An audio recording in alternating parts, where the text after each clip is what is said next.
What we're going to do today is we're going to run through a movement screen, kind of head to toe. You're allowed to have more than one problem, as I like to say. Obviously, you came here for a reason, and there's usually a priority. But again, we're going to address the symptoms, but ultimately we want to address the cause. So we'll run through that movement screen, kind of head to toe. It's pretty simple. And then what we'll move into is our orthopedic test, just like any other doctor. And then we're going to do manual therapy adjustments as needed. And then we're also going to do basically about an exercise program that'll be based on you specifically. I've got a pretty heavy duty mechanic job, so I pick stuff up a lot, so I have a lot of shoulder discomfort at the end of the day.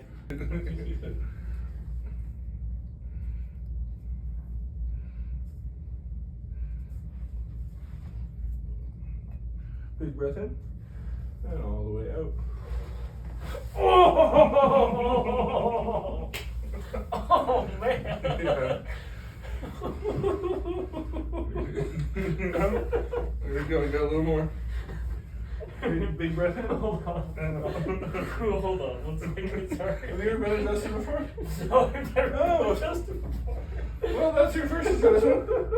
That's what it feels like. So what I'm looking for here is where there's not, the joints are basically, they're a little stuck is what the simplest way to say it, where there's lack of mobility.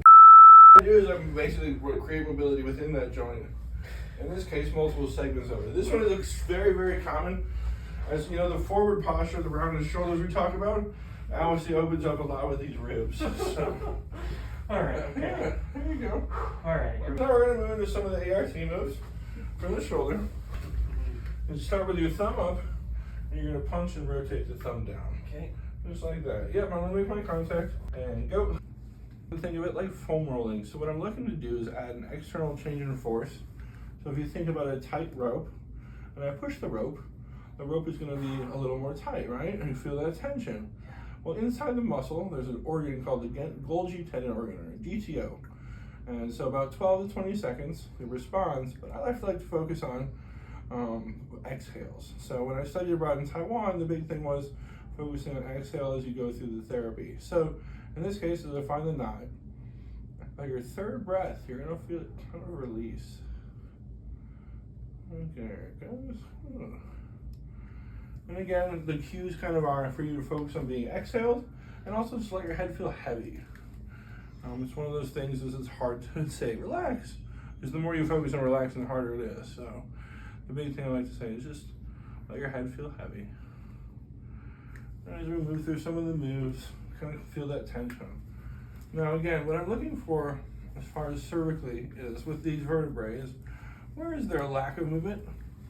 And how do we restore movement? Is that movement because of posture? Is it restricted because of the muscle? And how is it positioning the bone? Ultimately, the spinal cord runs through the bones, interpreting our posture in space.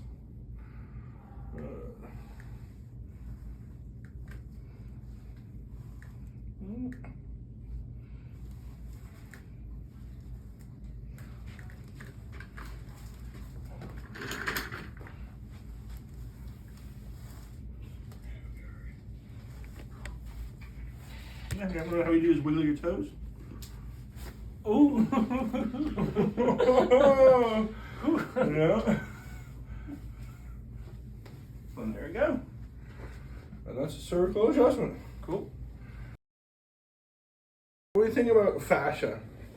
And it's that kind of like that film tissue that's on the chicken breast or silver skin kind of in a rib. What we're doing here with the active release is we're trying to find those seams between multiple layers of fascia. Normally the muscle should move like a sword in a sheath. But what happens is the body throws this collagen, this fibrous tissue down. We call that kind of the fuzz. And so what happens is what I'm doing with this technique is I'm holding this tissue and we're gliding at the tissue through there. You'll also see sometimes when I have two fingers, I'm gliding the seam between two different muscles. So that helps free that up. What happens is every day at night, your body throws more of the scar tissue down. So, ow, my shoulder hurts.